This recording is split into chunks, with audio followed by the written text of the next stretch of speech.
Matt, would you like a crack at self-correcting? Yeah. On the one hand, I see how from his perspective he can say that that's self-correcting. I don't necessarily see it as self-correcting because the correction came from outside of the Orthodox view at the time.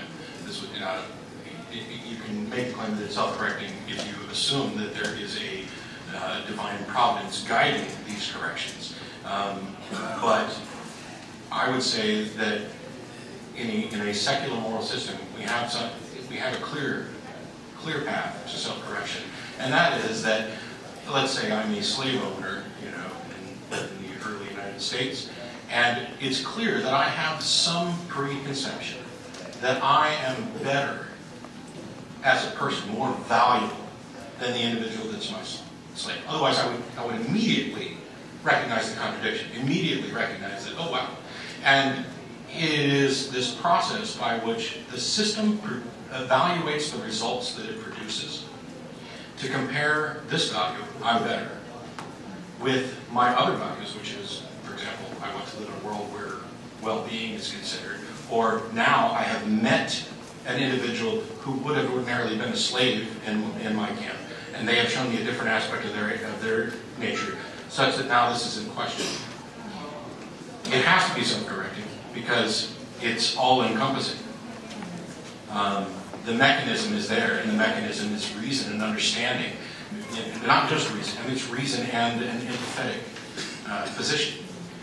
The understanding that you are not the universe. And Father Knives pointed out a minute ago that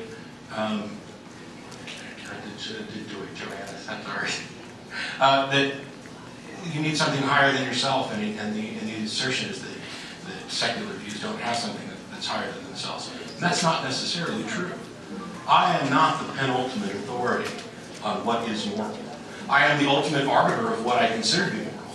I can have my mind changed based on evidence. That is a self-correcting mechanism. But the thing that is higher than me are the values that I and my society, and I don't want to make it sound like it's relative because it's not just the society. The things we value, and we start with simple things, life is generally very perfect, death, etc. So when we find values in conflict, the results are what lead us back to correct those values. Very good.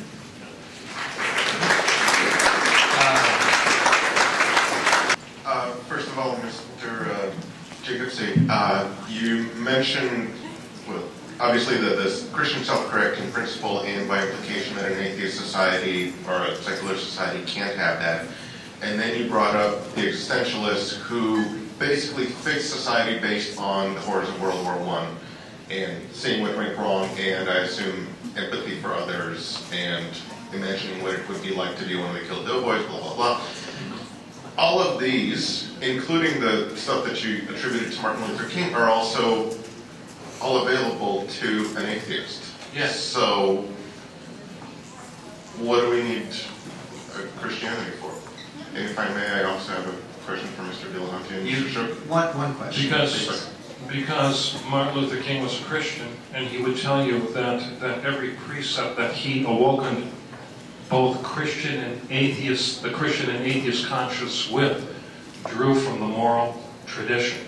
I would argue, I'd take a little farther, and I would say the atheists won't agree with this, but I think it's historically demonstrable that even the values of atheism draw from the Christian moral tradition.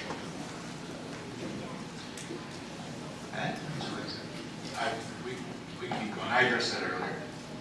All right, next question, please. Thank you. I'm a Muslim by religion, and I believe that we are spiritual beings having a human experience on this earth, and God has created us, and because God has created us, He has given us the purpose of life, how to live our life, and the morals. What are the morals to follow in this life? So those morals are eternal, whether someone was inexistent in 300 BC or will come 7 or thousands of years later after us. So are you saying that the moral is the same 300 years ago and 1,000 years from now? Did you have a question for one of our debaters, please? So put your proposition in the form of a question. So what I'm trying to understand from Mr. Matt is that reason is there in religion, but it's only in the implementation part. For example, today's society is very different from 700 years ago. So implementation is where reason comes in. So how can you say that reason is just limited to what you do today, and you can reason it today's ideas, but not look at what has happened in the past and what is to come in the future, and because the morals will change based on reasoning. Morals will change from person to person and society to society. Sure, I didn't say that we only consider reason now and we don't consider the past. What I'm saying is that, for example, slavery was always immoral. It's just that the people did not recognize it because they had a value that was in conflict with it. That's just the way it is. It was a discovery. It was a learned thing that, hey, we've been doing something wrong. It is necessarily wrong, is what I'm saying. Your position about a religion that teaches everything good from the get-go. Find that one. I'm following one. Okay. And as soon as you can actually demonstrate the truth of that permanent good, then I say that you've found Would you accept the Islam? moral truth. But it's the fact that you have to demonstrate it independent of appeals to faith. It is demonstrated by its effectiveness. And the fact that you found a truth does not in any way testify to the source that is being proposed for that truth, any more than if I guessed heads on a coin flip proves that I'm psychic. There's a difference between this exists and this is its cause, and there needs to be a causal link defined there. So while I would laud any religion that had a perfectly good set of morals, and I don't, no offense to you, but I don't think any of them exist. I don't think any secular moral system is, I don't even know that it's possible to get it all right. And Sam Harris relates the idea of well-being that we use for morals to health. We don't have a perfect understanding of what health is. That doesn't mean that we throw up our hands and say, well, we don't know whether drinking battery acid is better than drinking milk. We do. And the idea, for example, I liken morality to a strategy of a game, the physical reality that we inhabit, and I'm way over a minute. I liken morality to the strategy of a game, and the fact that we don't necessarily have a perfect strategy doesn't mean we don't have ideas about what's better than others. And it doesn't mean we throw up our hands and give up. So, I mean, if you want, you can email me and tell me about the perfectly good, moral views of Islam. Sure, it's president@atheist-community.org. Do you have a card outside of that? I didn't bring cards, but and you can. I'll give you the addresses. I'll be around afterwards. Okay, thank you. Very good. Next question, please. All right, this question to the Father.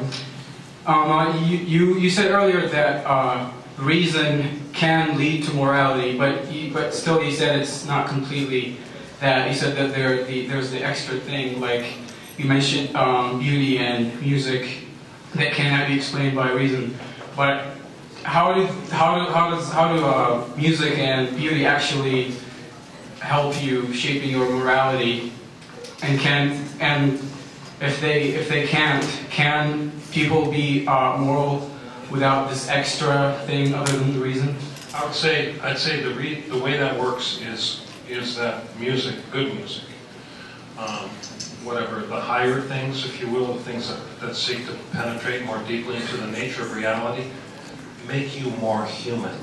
Okay, if you are reading literature over, say, watching pornography, okay, you're going to be a different person at the end of the week. Okay, if you read Dostoevsky again, or any good novel, you spend 10 hours a week doing that, versus 10 hours a week watching porn on your computer. Okay, at the end of the week, you're going to be a different person. Okay, and I believe that and I live my life this way, and I believe it because I believe it's true. And as I said before, the fact I believe it does not make it true. Okay? It's true. That's why I believe it. Is that man is fundamentally, before all things, a spiritual being. Okay? He's also a material being, but I repudiate. I just don't implicitly reject. I repudiate the claim he is nothing more than his molecules. I say that every man, whether you believe this or not, every man and woman alive, whether you believe this or not, has some spark of divinity in him. That spark is defined in my narrative text that shapes how I view things as the very breath of God. That we are both created out of the dust of the ground, but we also possess his breath in some ways. The narrative tells us man became a living soul. And that very reality calls you upward, higher. And when we look at history, when that is recognized and understood, you see the great developments in science, art, architecture. That is its source, and that is its motivation. So, what are we going to be? Are we going to be someone who disciplines ourselves and reads the good stuff? Or are we just going to glue our screens to our computer and watch porn for the rest of our life? Okay? I'm telling you, you guys, because I know you all do it. I know you all do it. In the end, listen to me. In the end, you're going to become more of an animal and less of an angel. Because you're denying something fundamentally true about yourself. Does that answer your question? All right. Yes, well, I think that... No. This is not a dialogue opportunity. Next question, please. And let's accelerate the Q&A a bit. We're approaching the time stop, I'm afraid. Michael Shermer wrote a book called The Science of Good and Evil. I'm not sure if you're familiar with it, but it posits that basically evolution favors individuals and cultures that are more moral than others. I guess, Matt, what is your thought on that hypothesis? And as far as the father is concerned, if you do believe evolution... We have time for one question. Okay. I think you've asked it. Matt? I agree. I believe that the Darwinian narrative of creation is the creation narrative of the philosophical materialist. Next question, please. Father, this one is for you. I have a question. You said earlier that God produces creativity in man, more or less. However, there are a lot of artists, writers, and musicians who are atheists. Gordon Bell being one of them. Mm-hmm. So I'm curious how you would reconcile that or defend that. Yeah. I would say that the natural creativity with man is congruent with the nature, well, we don't know the nature of God, we only know his person, okay? We don't know anything about God's nature.